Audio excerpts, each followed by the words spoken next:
Saya ucapkan selamat pagi, selamat kita bertemu dalam kasih Tuhan. Kita percaya kalau kita ada semua anugerah dan kemurahan Tuhan. Kita akan mulai ibadah pagi ini, kita akan menyerahkan dalam tangan Tuhan. Biarlah Tuhan sendiri yang ada di tengah-tengah kita. Tuhan mengurapi kita, mempersatukan kita untuk tetap menyerahkan Tuhan.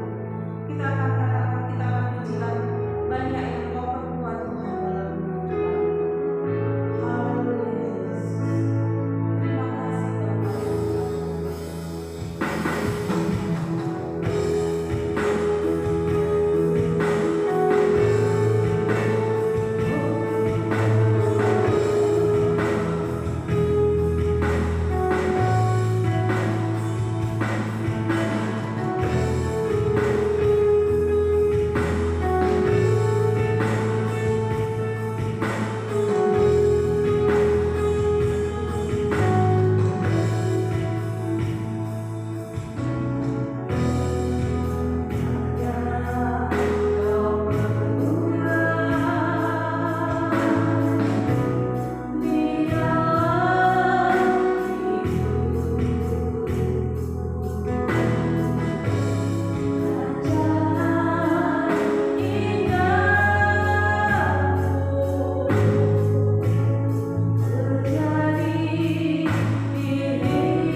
Dan biarlah kami usir segala kuasa yang ingin merampas kemuliaan-Mu di dalam hati dan hidup kami.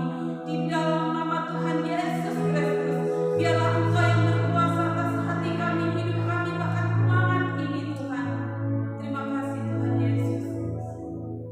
Engkau yang memberi kekuatan yang baru buat kami.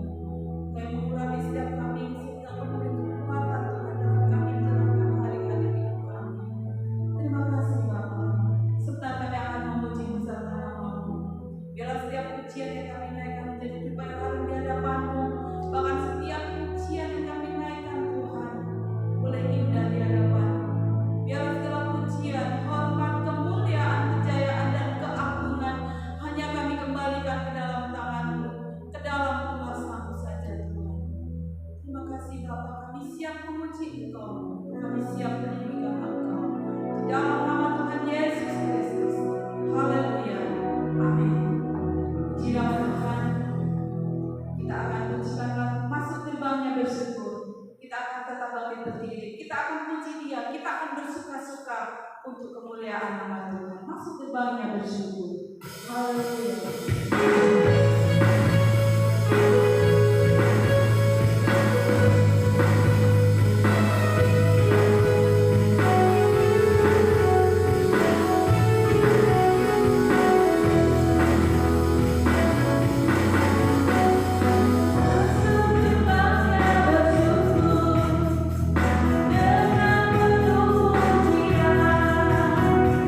Bersuka di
sekalipun, Tuhan tetap baik. Dia yang menghiburkan, Dia yang menguatkan, dan Dia yang memberi pertolongan. Hari-hari ini mungkin kita merasakan kesusahan, kelemahan, kekhawatiran, tapi Tuhan baik buat kita. Jangan biarkan semua itu membuat kita lemah, tapi biarkan Tuhan menguasai kehidupan kita. Haleluya. Sebentar kita akan mendengarkan firman Tuhan. Kita akan pujikan Roh yang hidup penuh mengalir dari. Haleluya Yesus. Terima kasih Bapa.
yang berkata-kata, dan biarlah hamba-Mu Kau sembunyikan di belakang salib-Mu Tuhan, sehingga Engkau sendiri Tuhan yang nampak. Terima kasih Tuhan.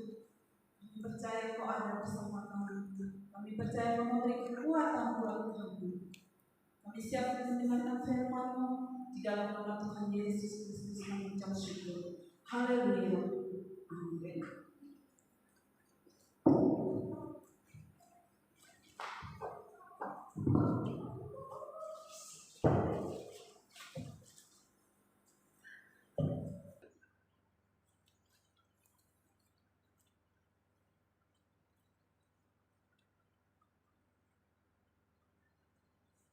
Pertama-tama, terpuji-pujilah Tuhan kita Yesus Kristus.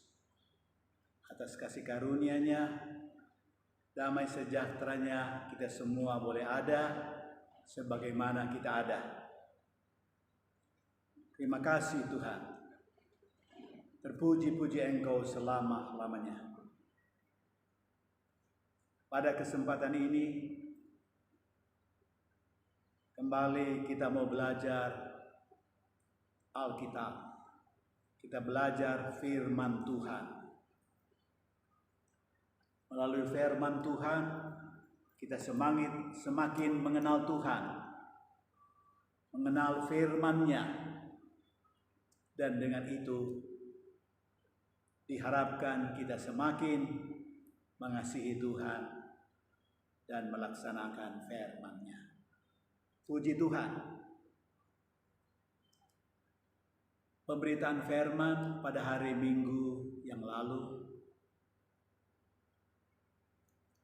dimulai dari kitab Efesus pasal 6 ayat yang ke-10 dan seterusnya. Tuhan mau umat-Nya kuat di dalam Tuhan, di dalam kekuatan kuasa-Nya. Karena kehidupan umat percaya di dunia ini, dalam ayat ke-11 seterusnya, bahwa ada iblis dengan segala tipu muslihatnya. Dia mau menggoda manusia supaya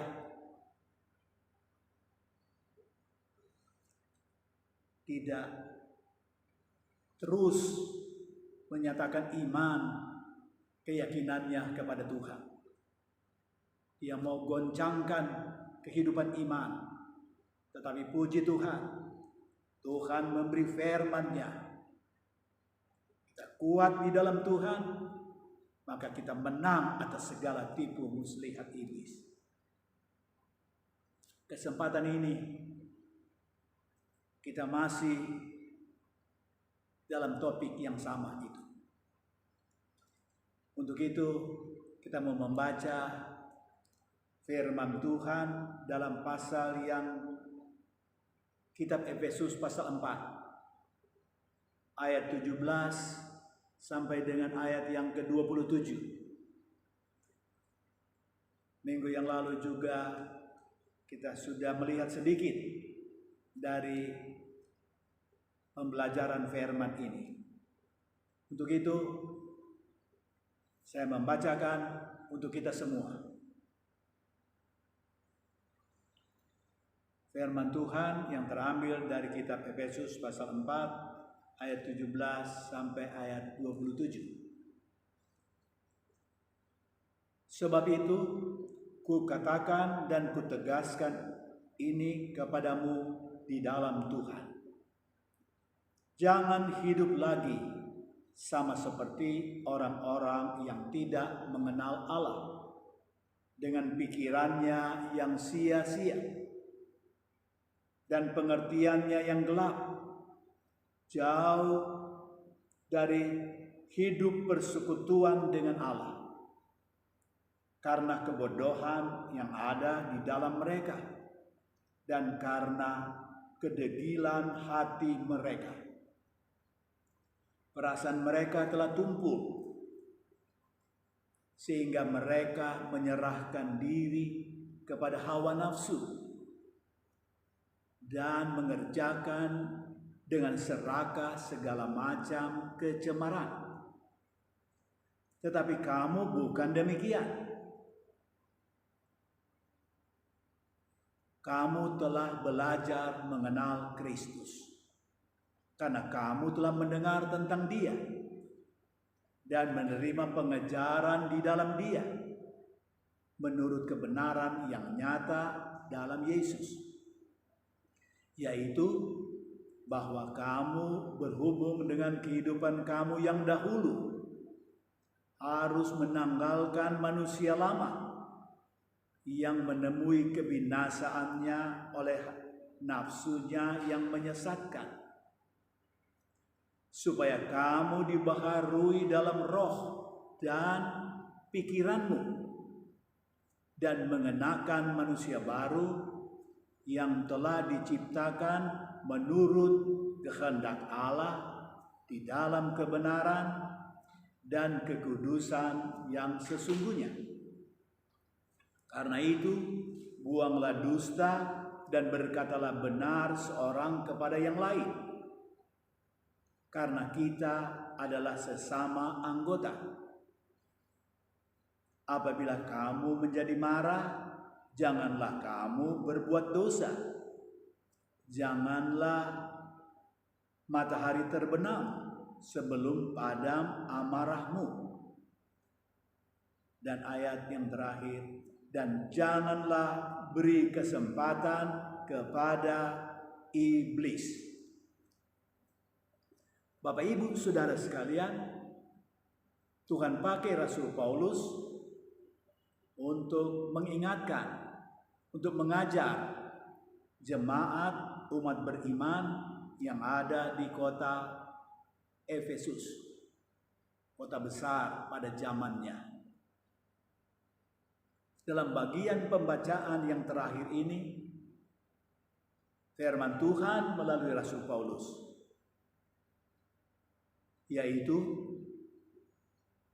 janganlah beri kesempatan kepada iblis.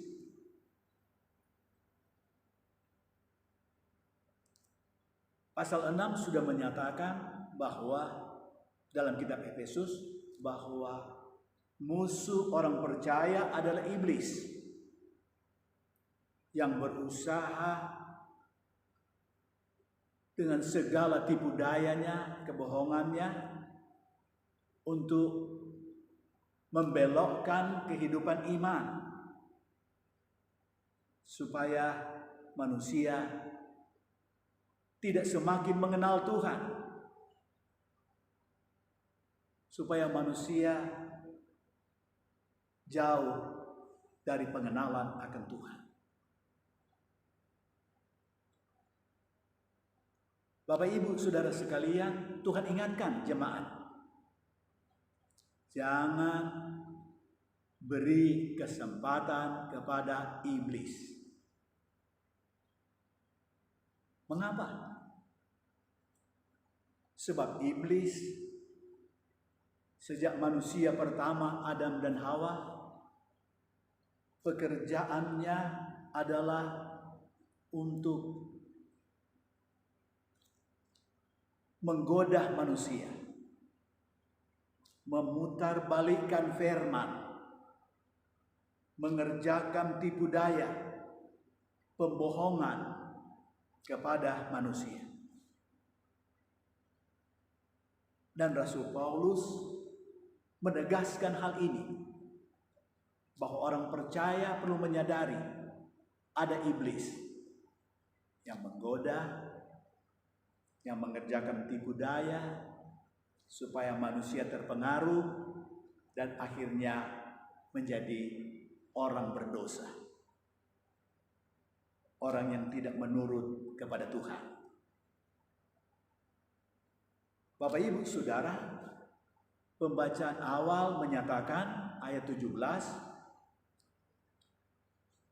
sampai ayatnya yang ke-24 dikatakan supaya umat beriman menyadari apa artinya kehidupan yang lama. Dan apa artinya kehidupan yang baru?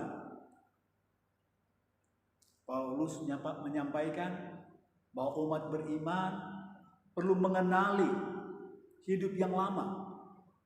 Dan hidup yang lama yang dikenali tersebut supaya ditanggalkan. Sebab kehidupan lama itu mengikuti sifat lama, yaitu kehidupan yang diperhamba oleh dosa, diperhamba oleh iblis. Dan umat percaya perlu juga memahami dan terus belajar apa artinya kehidupan yang baru. Dan kemudian memakai laksana pakaian, mengenakan pakaian yang baru, yaitu manusia baru, yaitu manusia yang percaya kepada Tuhan, manusia yang sudah mengalami bahwa Tuhan mengasihi dia, Tuhan baik kepadanya, Tuhan Yesus mau menyelamatkan dia dari kehidupan dosa. Dan di dalam percayanya kepada Tuhan, maka dia alami berkat kehidupan yang baru itu. Untuk itu, kita melihat sejenak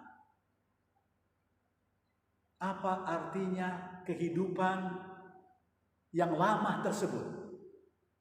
Kita mulai ayatnya yang ke-17.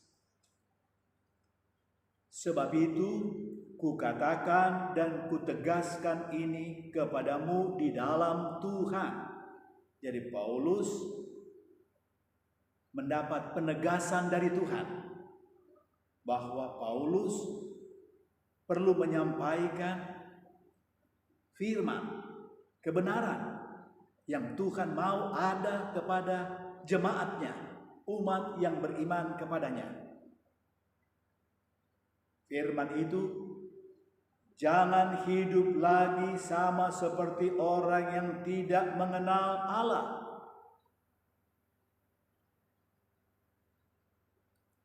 Tuhan ingatkan kepada jemaat umat beriman yang ada di Efesus, bahwa hidup yang mereka jalani sekarang sebagai umat beriman, jangan lagi hidup seperti orang yang tidak mengenal Allah,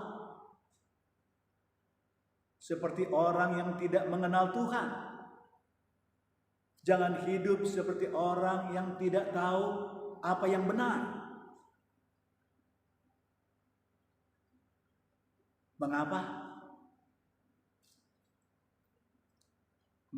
Tidak mengenal Allah dengan pikirannya yang sia-sia.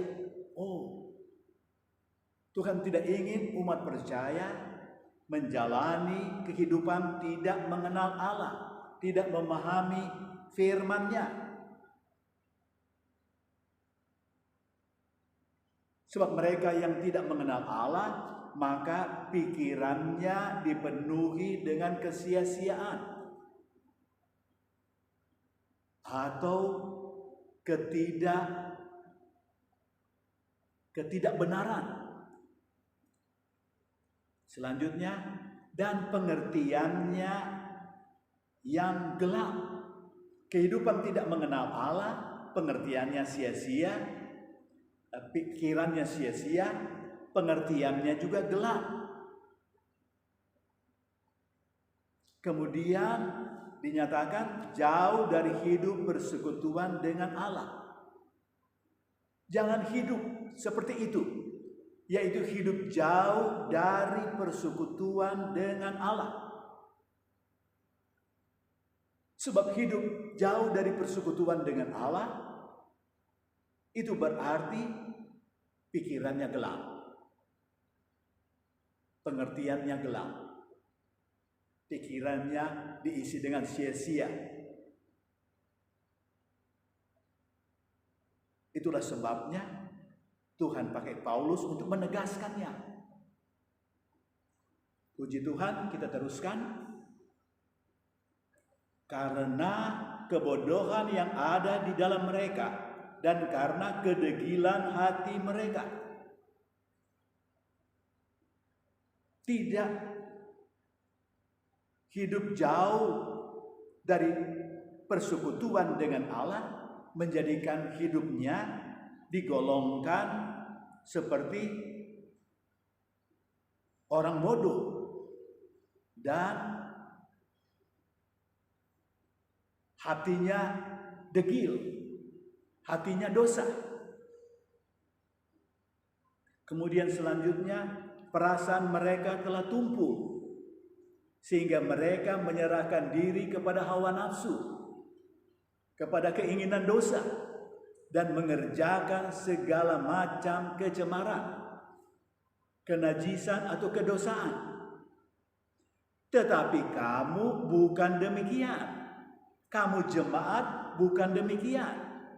Kamu telah belajar mengenal Kristus. Jadi jemaat perlu memahami hidupnya, bahwa dia bukanlah orang yang tidak mengenal Allah. Dia bukanlah orang yang jauh dari persekutuan dengan Allah. Tetapi umat beriman adalah umat yang belajar mengenal Kristus, belajar percaya kepadanya, belajar firman-Nya. Dan dengan demikian pikirannya diisi dengan hal-hal yang benar.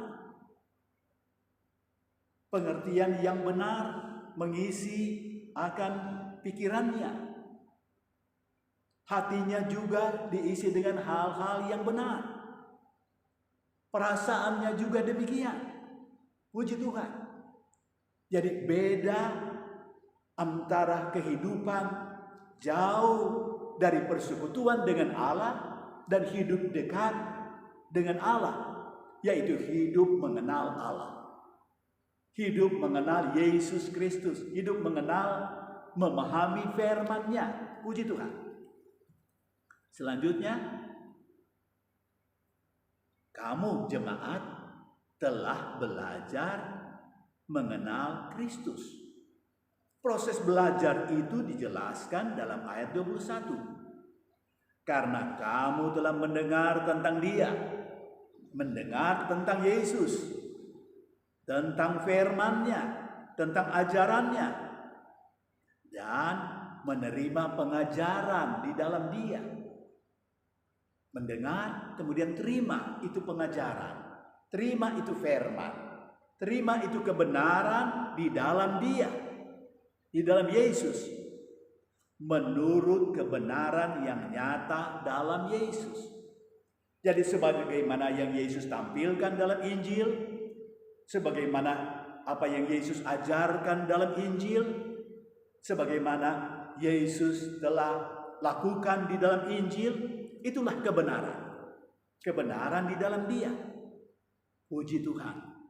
Umat beriman adalah umat yang belajar mengenal Kristus melalui mendengar firman-Nya, membaca firman-Nya, mendengarkan pemberitaan firman, kemudian menerimanya, mengimaninya, menyambut itu pengajaran, itu kebenaran di dalam Yesus Kristus tersebut. Itulah umat beriman. Puji Tuhan. Selanjutnya, yaitu kamu, yaitu bahwa kamu jemaat berhubung dengan kehidupan kamu yang dahulu. Kehidupan yang dahulu adalah hidup tidak mengenal Kristus, hidup jauh dari Kristus. Tetapi sekarang mereka sudah hidup di dalam Kristus, sudah percaya kepada Yesus Kristus. Firman Tuhan datang, yaitu bahwa kamu berhubung dengan kehidupan kamu yang dahulu, kehidupan yang lama, kehidupan sebelum percaya, sebelum mengenal Yesus Kristus, harus menanggalkan manusia lama yang menemui kebinasaannya oleh nafsunya yang menyesatkan. Perlu tanggalkan itu manusia lama. Sifat-sifat hidup yang lama, hidup yang tidak mengenal Tuhan. Hidup yang tidak memahami firman. Maka perlu itu ditanggalkan dari dalam hidup ini. Sifat-sifat yang lama. Sifat-sifat yang bukan dalam iman. Itu perlu ditanggalkan. Oke? Sifat-sifat dosa perlu ditanggalkan dari hidup ini, supaya kamu dibaharui di dalam roh dan pikiranmu, supaya roh kita, hati kita, pikiran kita boleh dibaharui, boleh disucikan, dan mengenakan manusia baru yang diciptakan menurut kehendak Allah, dan mengenakan manusia baru. Jadi manusia lama, manusia yang tidak mengenal Tuhan, manusia yang hidup menurut hawa nafsu dosa, yang akhirnya menuju kebinasaan. Tetapi sekarang Tuhan ingatkan kepada jemaat, kamu sudah dibaharui dalam rohmu, dalam pikiranmu, supaya terus dibaharui kehidupanmu untuk tetap teguh di dalam Tuhan, tetap teguh di dalam firman-Nya. Itulah sebabnya perlu mengenakan manusia baru, yaitu sifat manusia yang sudah dibaharui hidupnya oleh Tuhan melalui percaya Yesus, percaya firman-Nya, percaya bahwa Tuhan mengasihi dia, percaya bahwa Tuhan mengampuni dosanya, percaya Tuhan menuntun dia dalam kebenaran. Puji Tuhan. Maka perlu mengenakan sifat-sifat baru yang dari Tuhan, yaitu kebenaran di dalam Yesus Kristus Tuhan. Puji Tuhan. Menurut kehendak Allah di dalam kebenaran dan kekudusan yang sesungguhnya. Itulah kehidupan yang baru. Kehidupan yang Tuhan kerjakan dalam hidup kita, supaya kita menerima apa yang benar dari Tuhan. Kita menerima apa yang kudus dari Tuhan. Terima kasih Tuhan. Engkau sungguh baik bagi kami. Engkau mengasihi kami. Engkau peduli dengan kami. Engkau terangi hati dan pikiran kami. Terima kasih Tuhan. Terpuji-puji Engkau Tuhan selama-lamanya.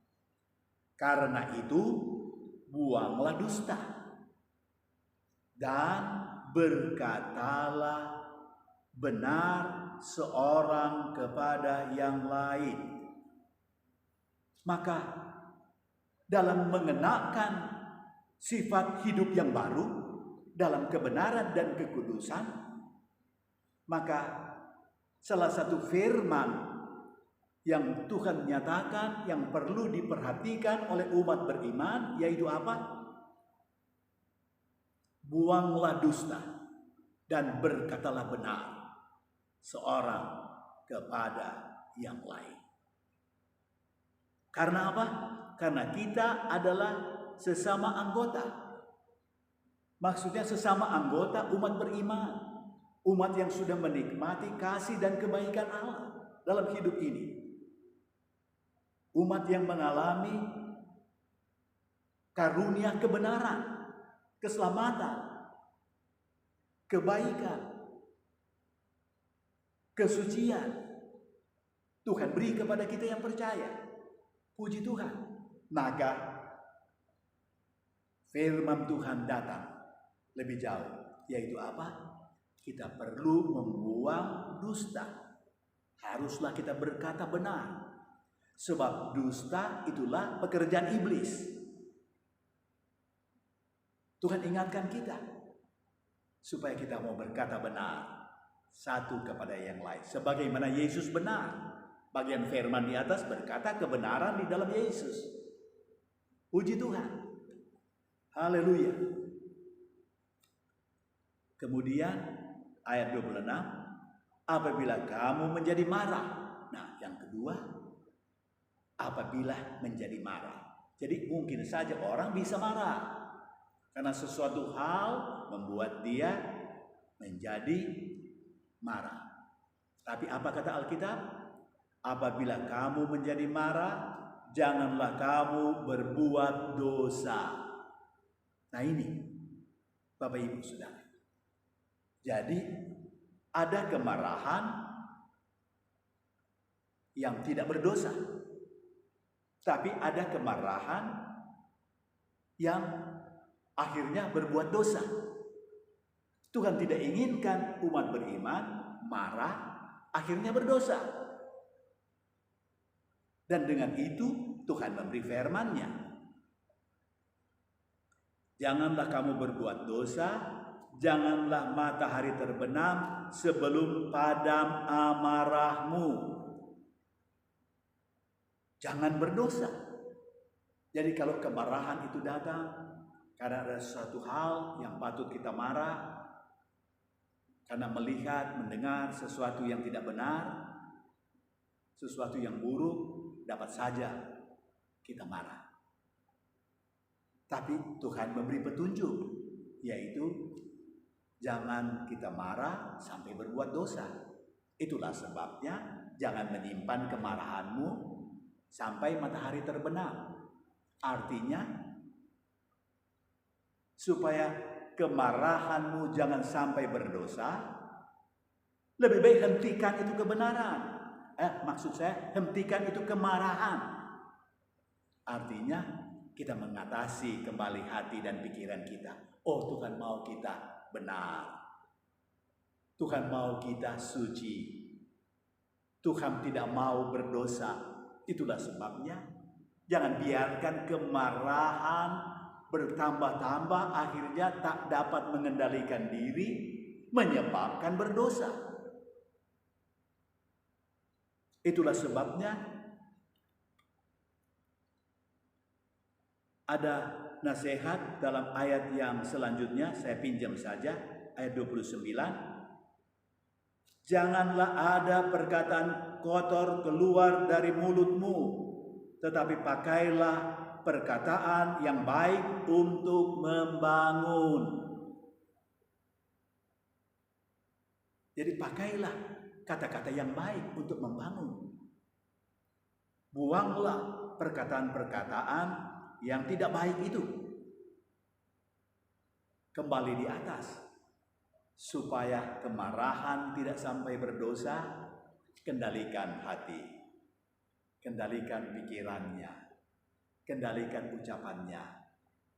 Oh, marah, tetapi dia mau mengeluarkan kata-kata yang baik untuk membangun. Dia mau nasihati, dia mau memberi petunjuk yang benar. Dan itu berarti dia tidak menyimpan kemarahannya. Kemarahannya secepatnya dia atasi. Tuhan Yesus, tolonglah. Engkau sumber kebenaran, maka Engkau memberi kebenaran itu di dalam hati dan hidup ini. Sehingga dia tidak berdosa kepada Tuhan. Itulah sebabnya dalam bagian akhir daripada pembacaan ini dikatakan, dan janganlah beri kesempatan kepada iblis. Kalau kita tidak menjaga akan hati dan pikiran kita serta perbuatan kita dengan kebenaran firman yang kita belajar, maka dapat menyebabkan ada kesempatan iblis untuk menggoda. Dan kalau iblis mendapat kesempatan, maka akhirnya orang menjadi berdosa. Itulah sebabnya jemaat diingatkan supaya jangan beri kesempatan kepada iblis yang akan mempengaruhi kita, menggoda kita, akhirnya menjerumuskan kita kepada dosa, kepada ketidakbenaran. Tetapi puji Tuhan, Tuhan ingatkan kita mau menanggalkan manusia lama, sifat-sifat lama, sifat-sifat yang tidak baik itu. Dan kita mau mengenakan manusia baru, sifat-sifat baru yang datang dari Tuhan. Dan puji Tuhan, kalau kita kerjakan itu, maka iblis tidak punya kesempatan untuk memberikan pengaruh sehingga kita menjadi pengikut iblis, menjadi pendosa. Tuhan tolong kita semua. Kita bersyukur, terima kasih dan berkata, terima kasih Tuhan untuk firman-Mu. Engkau ingatkan kami, janganlah beri tempat kepada iblis. Jangan beri kesempatan kepada iblis. Mari kita jaga hati kita. Kita jaga pikiran kita. Kita jaga ucapan kita. Supaya selalu diisi dengan Yesus, dengan firman-Nya, dengan kebenaran-Nya, dengan kekudusan-Nya. Dan kita percaya, maka di situ kita terpelihara. Tuhan tolong kita semua.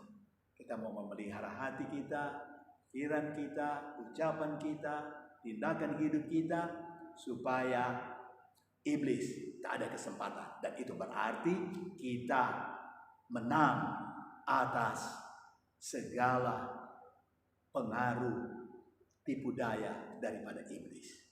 Puji Tuhan, kita bersyukur, kita mengenal Tuhan, kita mengenal Yesus yang mempedulikan kita, yang mengarahkan hidup kita kepada apa yang benar, yang Tuhan mau ada dalam hidup kita. Puji Tuhan. Tuhan Yesus memberkati kita semua. Kita berdoa. Terima kasih Bapa di dalam sorga.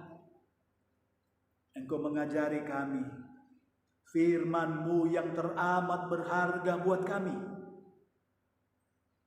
Bahwa Engkau ingatkan kami, jangan beri kesempatan kepada iblis.